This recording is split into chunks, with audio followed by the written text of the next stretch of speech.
ألا تطغوا في الميزان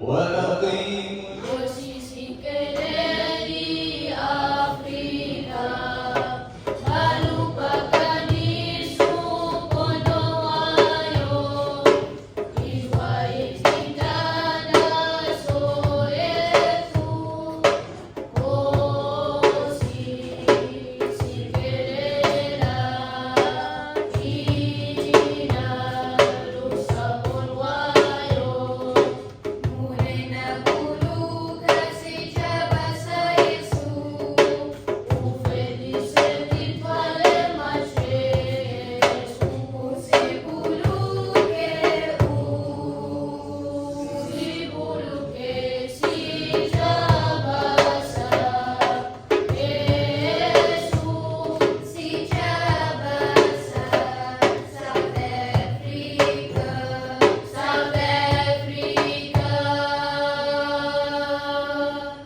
Ay blauw van ons jammer Ay die diepte van ons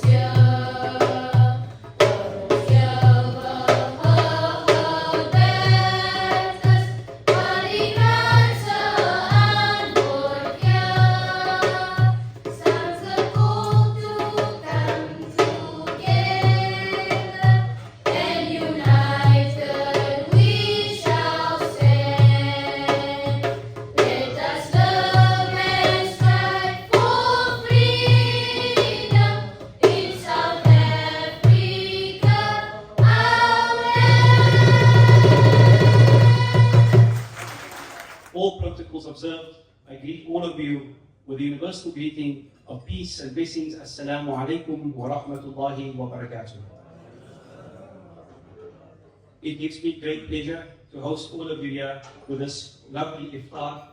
I usually begin my talks by asking how are you all doing, but I'm sure most of you would be very hungry. Don't worry, we will be serving food shortly. In the spirit of divine reverence, I wish to begin proceedings with a verse of the Holy Quran which really captures our shared humanity. The Almighty says, "We have created all of you from a single male and a single female, and made you into diverse nations and different tribes, so that you may get to know one another. Indeed, the best of you in the sight of God are those who are most honorable and most conscious of God." Mr. Deputy President, esteemed guests, as we host you today in this blessed month of Ramadan, which is a very auspicious time for us. It's a time where the individual reflects on himself or herself. It's a time of self-restraint, where we exert ourselves in prayer and get drawing closer to the Almighty. It's also a very, very busy time for an Imam this month of Ramadan. But it's also a month of community. It's a month where we reflect about ourselves, how well we're doing as a people, as a nation. And we do this, Ramadan does this, by putting us in the shoes of the most marginalized of our community, to feel that very, very basic feeling of hunger, of not being able to have, of being denied. And through that self-reflection, we ask ourselves, how good are we as a community? How just are we as a community?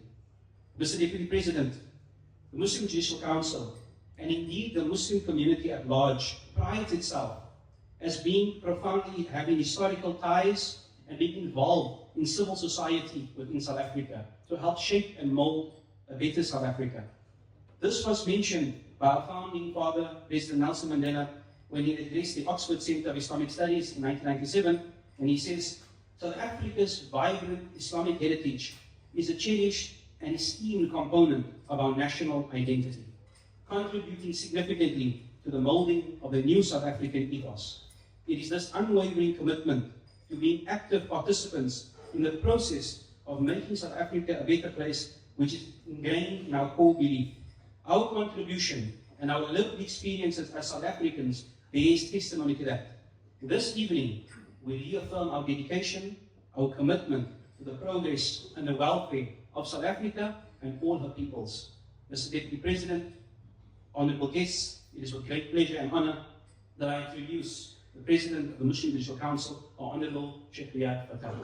بسم الله الرحمن الرحيم الحمد لله رب العالمين والصلاة والسلام على أشرف المرسلين سيدنا ونبينا ومولانا محمد وعلى آله وصحبه أجمعين. رب اشرح لي صدري ويسر لي أمري واحلل عقدة من لساني يفقهوا قولي. His Excellency, the Deputy President of the Republic of South Africa, the Honorable Mr. Paul Mashatile, your Honorable wife, Mrs. Huweli Mashatile, respected Minister of Economic Development, Mr. Ibrahim Patel, a son of our community, Deputy President, a dear son of our community, Mr. Ibrahim Patel, and an honorable senator. Respected ulama, the diplomatic corps, revered leaders of our civil society movements, business leaders, and the leadership of the Muslim community present here this evening, all protocols observed. Assalamu alaikum wa rahmatullahi ta'ala wa barakatuh. Good evening, and may the blessings of the blessed month of Ramadan be upon all of you. On this auspicious occasion, as we gather in the spirit of unity and reflection, it is my honor to address this distinguished assembly. The Muslim Judicial Council is indeed privileged to host such a gathering during the sacred month of Ramadan, a time that calls us to higher purpose and collective action. This evening, as we sit in the company of His Excellency, Comrade Paul Mashatile, we are reminded of the profound journey our nation has embarked upon, a journey marked by resilience, solidarity, and an unwavering commitment to justice and equality. The holy month of Ramadan, with its deep spiritual significance, invites us to introspect and recommit ourselves to the welfare of our community and humanity at large. It is a time when we, through fasting, prayer, and reflection, develop a profound sense of taqwa called God consciousness. This guides us towards righteousness and compassion. This month rekindles the spirit of activism and altruism within us, reminding us of our duty to be agents of positive change in society. Your Excellency, the Muslim community in South Africa has a rich history of contributing significantly to our nation's fabric. From the dark days of colonialism and apartheid to the dawn of our democracy, Muslims have been at the forefront of the struggle for freedom and equality. Our ancestors fought not just for the rights of their own, but for the rights of all South Africans, embodying the principles of unity and inclusivity that our country holds dear.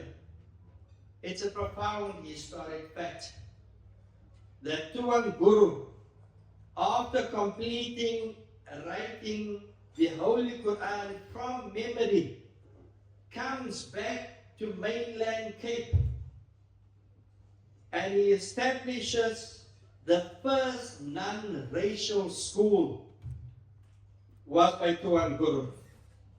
This initiative occurred in the same year when the South African College of Schools, which is now called SACS, was founded, catering exclusively for 25 white males only.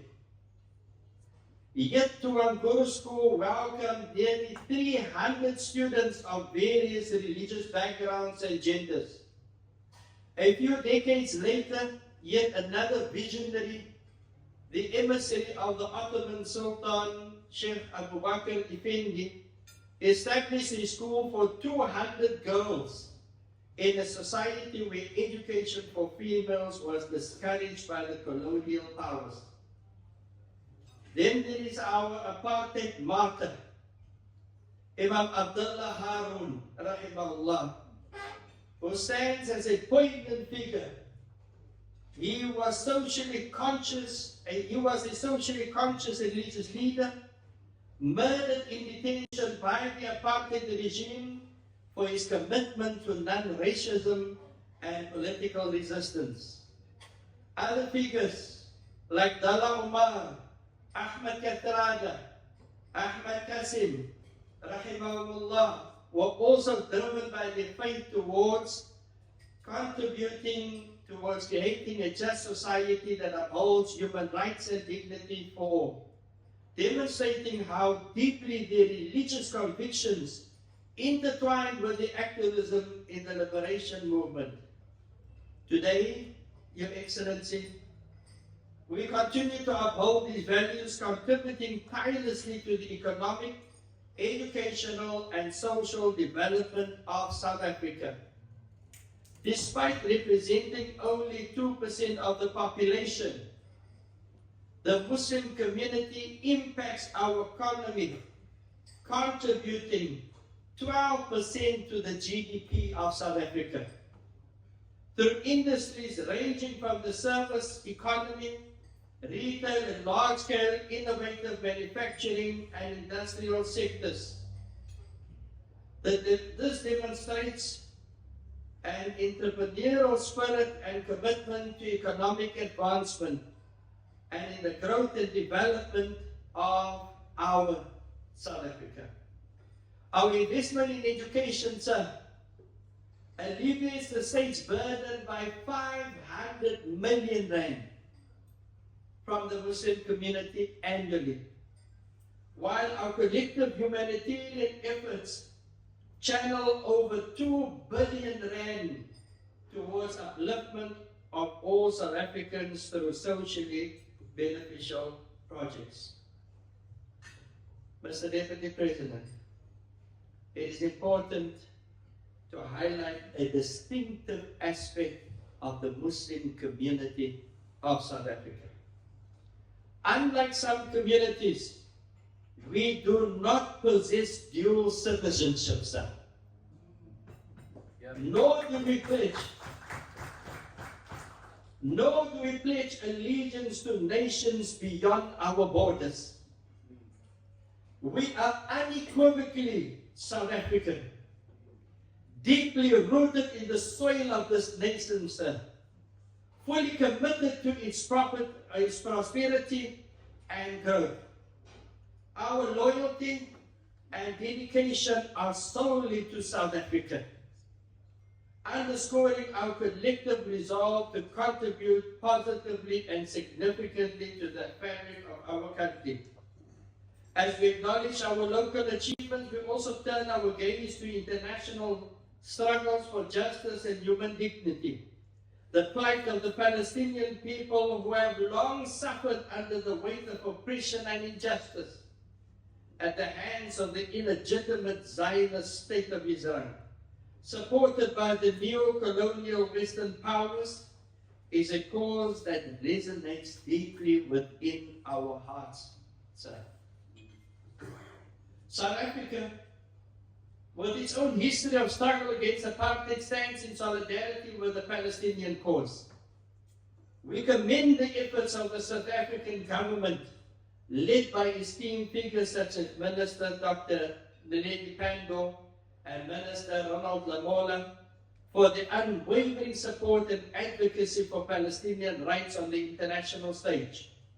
We note with great pride and bold, courageous championing of the Palestinian struggle through the legal case presented to the ICJ. This, we know, has been part of a long historical effort of championing the legitimate rights of Palestinian resistance to the illegal occupation of their land, the arbitrary stripping of their identity, culture, and religious expression, and the current barbaric genocide that is taking place and unfolding in Gaza. Our government's efforts in alignment with the values of our nation and the teachings of our Islam has not only garnered respect for our nation from governments and people across the world, but it also highlights the importance of standing up for the oppressed and seeking justice for all. Mr. Deputy President, let me quote a verse from the Holy Quran, sir. It's from chapter 4, and it is verse 75. And I quote, "And why should you not fight in the cause?" This is people, sir, before I go back there again, this is people who are calling out to God for people to defend them, to give a voice to the voiceless, and to strive tirelessly in the path of justice. So this is the quote from the Holy Quran. When people say, "And why should you not fight in the cause of Allah and those who being weak are ill-treated and oppressed? Men, women, and children whose cry is, 'Our Lord, rescue us from this place,' whose people are oppressors, and raise for us from thee one who will protect, and raise for us one who will help." It is this divine guidance that inspires us to continue our support for causes that seek to uplift and empower, both within our borders and beyond. Your Excellency, we are conscious that we are at the cusp of elections. We had an election year, and we find ourselves at a pivotal moment with a dynamic political environment, within the fluidity of a shifting political landscape. We are aware of the emergence of new political entities, some of which serve interests that may not align with the transformative goals established by our nation's liberation movements, aimed at securing a more equitable society. We recognize the complexities this presents. Furthermore, while the detrimental effects of corruption within certain government sectors are undeniable, it is also important to acknowledge the sincere efforts of our government towards eradicating such malfeasance from our institutions. Amidst this landscape, a pressing query arises within our community, and is often directed towards our religious leaders. Which party deserves my vote? Which party deserves my vote? Our stance is unequivocal. Our moral and religious duty compels us to support a political entity that champions the cause of justice for the oppressed. Whether here in South Africa, in Palestine, or anywhere else around the globe, the commitment to justice is deeply ingrained in our faith and must guide our political support, engagement, and advocacy. Our honorable guest, as we share this iftar, let us reflect on our shared responsibilities and the bonds that unite us as a community and a nation. Let us commit ourselves to the values of empathy, justice, and solidarity, and continue to work together for the betterment of our society and the world.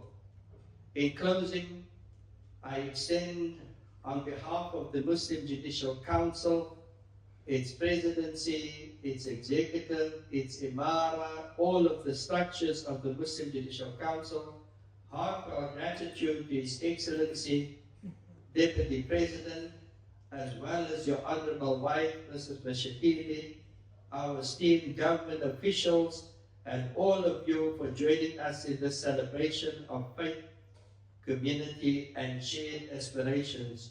Your presence here tonight is a testament to the strength of our unity and the bright future we can build together. May Allah subhanahu wa ta'ala bless our gathering, our nation, and the entire world with peace and prosperity and justice. Shukran, siyabonga, and may you all have a blessed Ramadan. Wa alaikum salam wa rahmatullahi ta'ala wa barakatuh.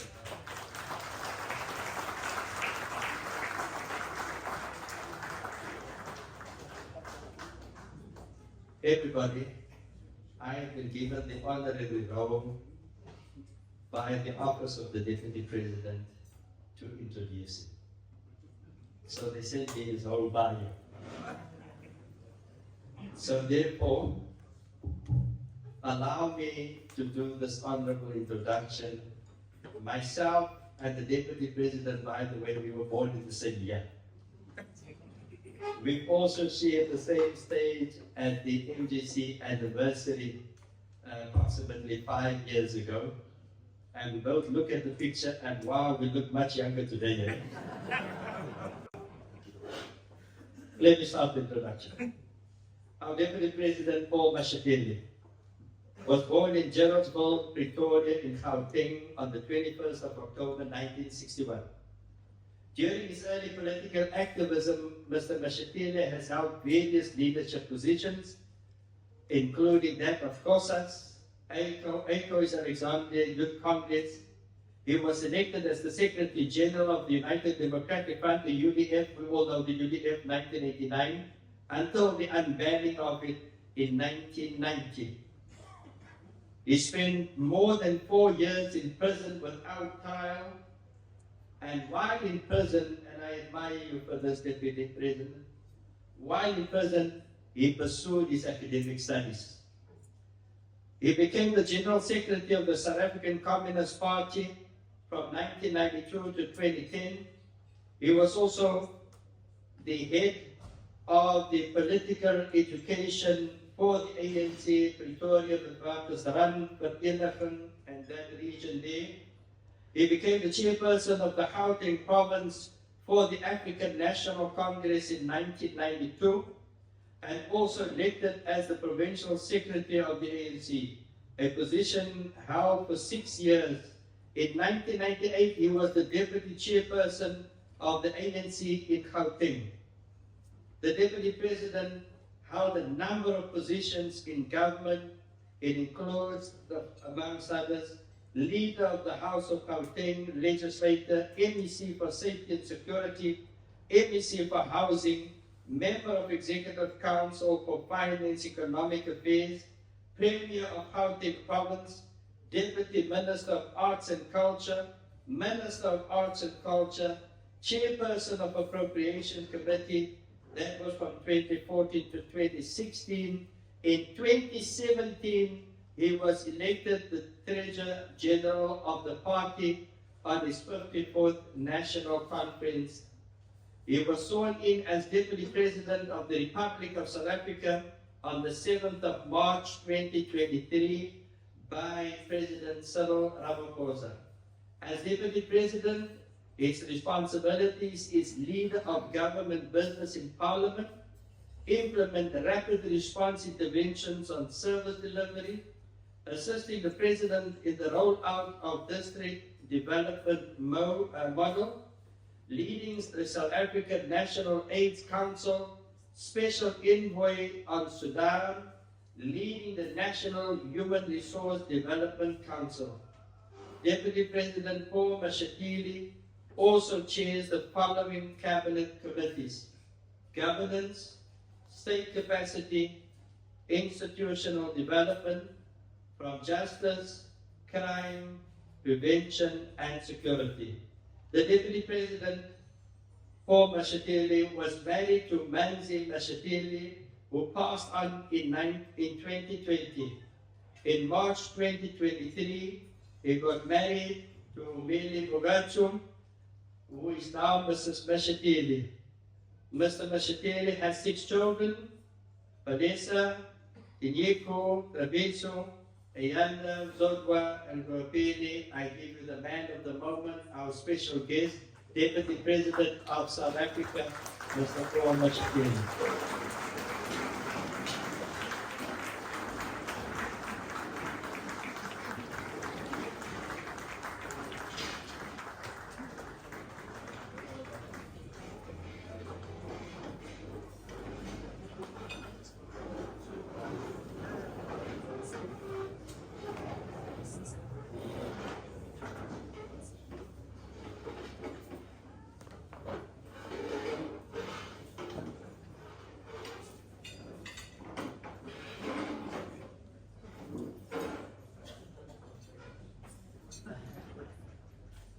Thank you very much, President, for the introduction. I've been warned by my wife, says keep your speech short. So I'm going to try, because there are some of us who are hungry.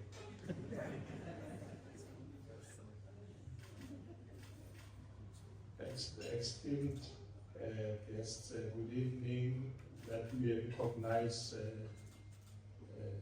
Minister Iftaar, son of the soil. Now I know that you belong here. I also want to thank you, Mr. Sheikh Riyad Fatal, and your executive committee.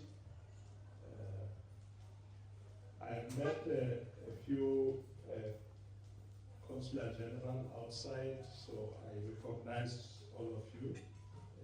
I was not sure how many are going to be here this evening. I was told initially by the Turkish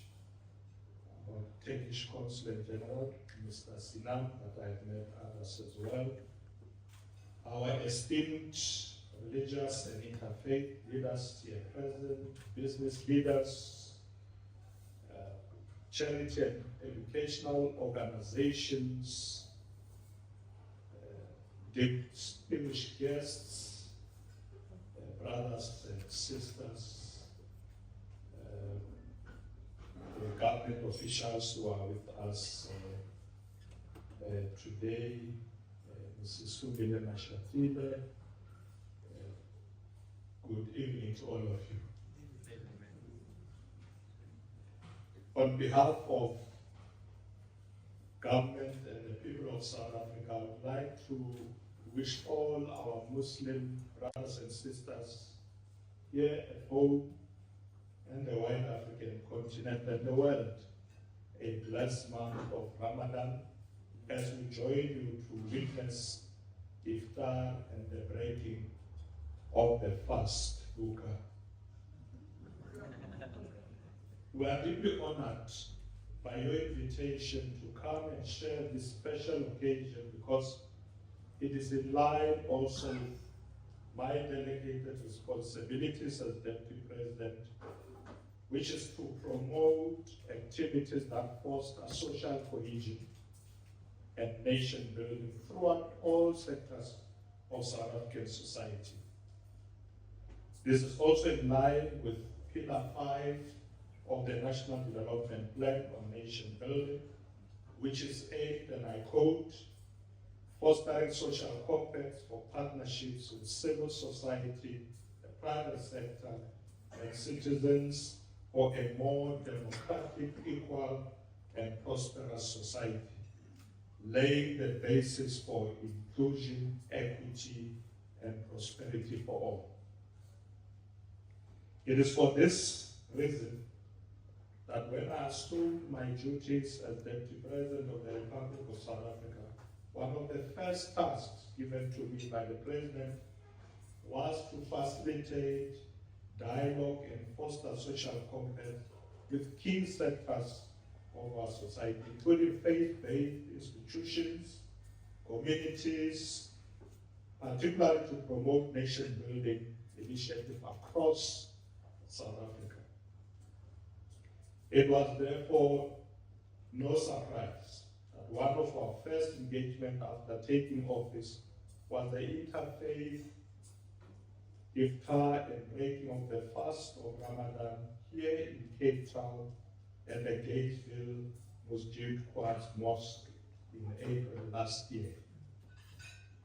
Once more, we have gathered here today to share meals in a spirit of unity, understanding, friendship with members of various faith communities. As we have gathered, we should also be aware that April is a very important month in our country's calendar because it marks Freedom Month, as well as an incredible milestone this year of 30 years of democracy. Therefore, this month offers us an opportunity to reflect on the progress made thus far in transforming our society while also examining our own challenges Although we have made great strides since 1994, inequality, poverty, unemployment remain the major obstacles to South Africa's national unity and social cohesion. We should be in one accord in addressing the remaining challenges that threaten our society's social fabric. We should unite as we did when we fought apartheid. And when we as political leaders stray from our objective, you as our communities, religious leaders should steer us in the right direction to make our country work better. Muslims have played an important role in shaping South Africa's history, a role that has continued to this day. We urge you to follow in the footsteps of our previous generation of liberators, such as Nelson Mandela, Oliver Tambo, Abdul Burns, Walter Sisulu, Dr. Alan Busak, Imam Hassan Solomon, who led protest marches armed with the Bible and the Quran in their hand. They fought selflessly for the freedom we have today. Let us reciprocate our forefathers' selflessness with kindness and humility and replicate their spirit of fighting for the good of others. Let us do good deeds to improve others' health and well-being. Let us do good to provide shelter and a meal to the homeless. Let us do good by keeping young people out of the streets, providing them with quality education. Ladies and gentlemen, let me commend the leadership of the Muslim Judicial Council South Africa for their excellent dedication to education in our community by offering excellent education in their schools. By prioritizing skills development, you continue to empower people and provide them with opportunities to make important contributions in our country. Furthermore, by promoting social cohesion, you lay the groundwork for a society in which mutual respect and understanding serve as a foundation for all relationships. However, the effects of such interfaith collaboration go beyond the immediate advantages of enhanced understanding and respect. They stand as a symbol of our collective values and demonstrate the power that comes from interconnectedness. In this regard, we urge all other religious communities to engage in charitable work and community service, benefiting not only their members, but also society as a whole.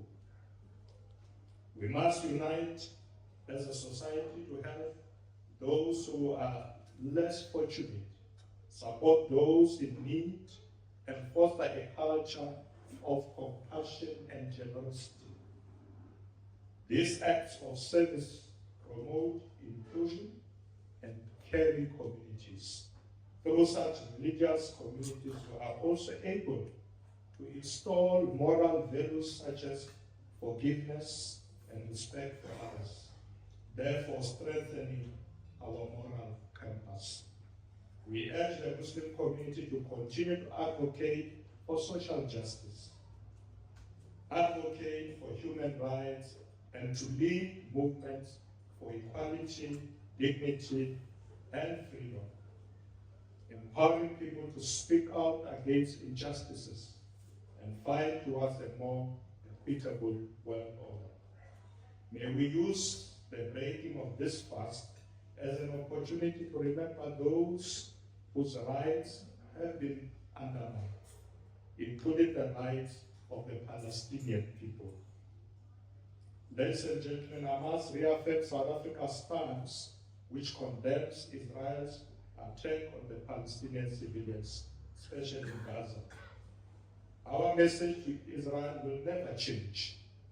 We have taken a position and will forever speak out against the violence that is meted towards the people of Palestine.